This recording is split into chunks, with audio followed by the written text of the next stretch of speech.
The Beast in Me is a series on Netflix that I stumbled across by chance. Usually I've got my eyes out for shows like this, but I only noticed it yesterday on the header of the app, and then after starting it, I was hooked. It was about the story of a mother who lost her son that was battling with grief, paired with a next-door neighbor that was a monster down to his core and was feeding on that grief, basically transforming her into a version of him and making her question her moral values. It was actually a really interesting subject matter to be explored. Matthew Rhys absolutely delivered when it came to his infectious, hypnotic, rage-filled performance as Nile Jarvis. So with that, let's discuss the ending of the episode, answer who was responsible for the death of Maddy and Teddy, and clear up what the purpose of the story actually was. Here is The Beast in Me ending explained. Just to let you know, this video will contain spoilers. What happened to Nile? Throughout the entirety of this show, we basically saw the question around who killed Maddy, Nile's wife that went missing several years ago, and then in the present day, the question around who killed Teddy Fennig was also at the forefront. This was the person that was driving the car that drove into Aggie's car, which resulted in her son Cooper's death. Aggie was an author that was struggling to write her book that she'd promised her publisher because of the writer's block that she had, and it was due to the guilt that she felt over driving to a meeting and prioritizing that call whilst driving when Cooper was in the back of her car wanting her attention just before he died. So with Nile moving in next door, somebody that was hounded by the press due to the controversial family business, but also because he was accused of killing his wife for a brief moment, she used him as a subject matter for her book. That way she'd make the money that she was missing out on because people would be interested, but as well, it would give him a chance to clear his name. However, as we saw, Aggie was only doing it so she could find out more information on him and feed it to the FBI, Special Agent Abbott.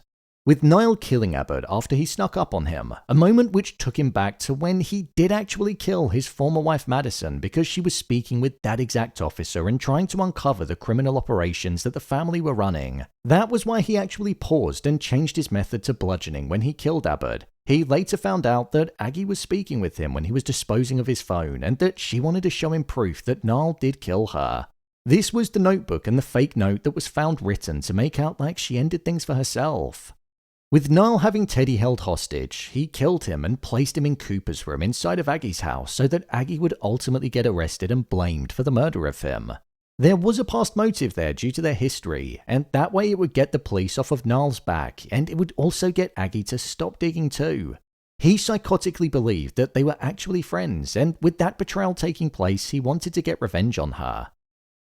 However, before Aggie's arrest, she went to Nina, Nile's current wife, and told her that she knew that he was responsible for the death of Maddy and that Nina knew deep down the type of person that he truly was. An abusive, manipulative, mentally deranged, violent individual. So with Nina confronting Nile when he admitted that he was responsible, she recorded it in secret and gave it to the police, ultimately resulting in him getting 3 life sentences and going to prison.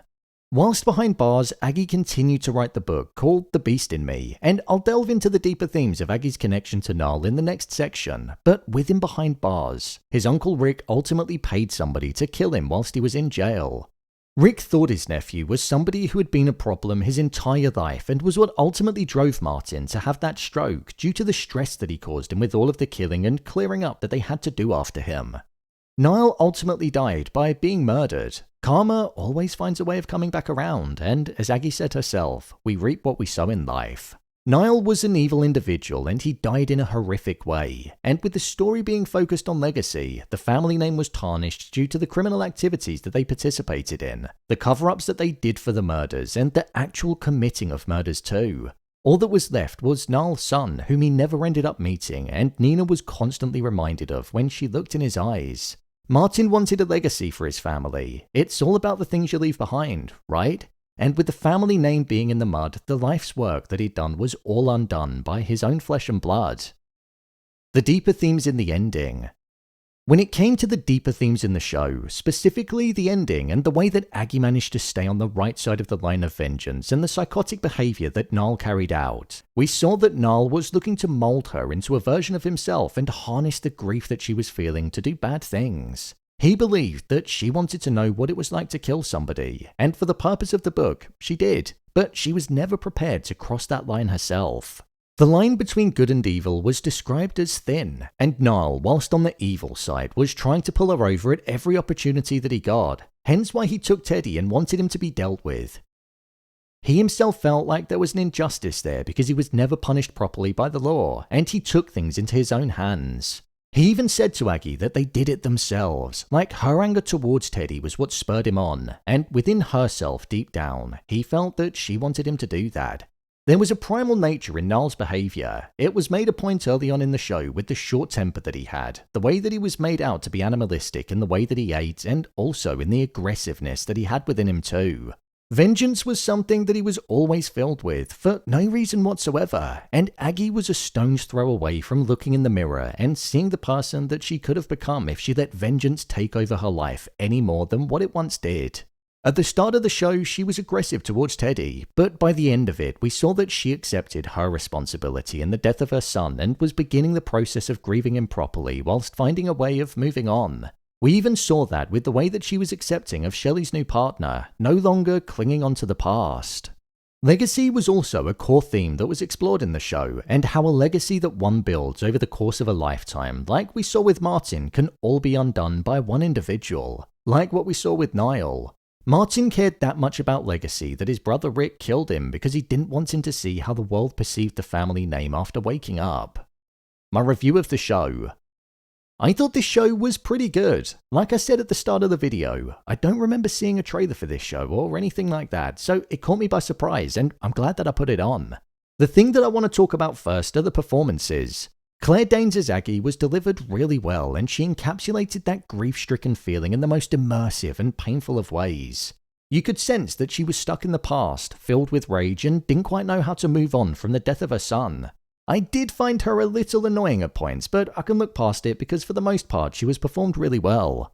The person that absolutely stole this show though was Matthew Rhys as Nile Jarvis. Whenever he was on screen, he was just so unsettling. He was psychotic, but in the calmest of ways, and the smile and glare that he had when he'd simply say, "Hey neighbour," it just sent shivers down my spine. The crescendo where he was admitting the killings that he carried out to Nina was genuinely frightening.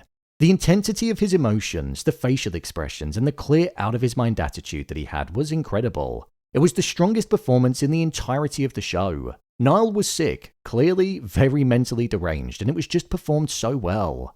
When it came to the way that the show looked, it was absolutely gorgeous. There was this glossiness to it which got across the modernity of the series, but there was also this grain which made it look like it was shot on film, which simply got across the grittiness that was at the core of the show and what felt like the constant danger that was present too. I'd probably say that the show could have done with being 6 episodes instead of 8. I don't feel like enough happened within it to warrant nearly 8 hours worth of a story, and I feel like 6 would have been a bit more digestible. The death of Special Agent Abbott was something that I actually thought was quite sad. It was absolutely brutal as well. He was the character that, like Aggie, was blinded and obsessed with rage, but in a completely different way. Nile was his white whale, and as we saw was mentioned to him, the story didn't end well for the captain in Moby Dick. The main question though is this show actually worth watching? Personally, I'd stick it on over the weekend and binge through it, get a takeaway in, go on, treat yourself, and start this show. The story is definitely gripping. It's gorgeous on the eyes with the way that it looks and the shots that it has. The music and score is composed perfectly, and the performances are top notch, especially Matthew Rhys. I don't think you'll regret starting this one. It's so watchable and I'd say the definition of bingeable. So, there you have it, The Beast in Me ending explained. If you want to see more of your favourite TV series and movies being broken down, then check the playlist below. And don't forget to subscribe so you don't miss future videos. What did you think of this show? Share your thoughts in the comments. As always, thanks for tuning into the video and I'll see you in the next one.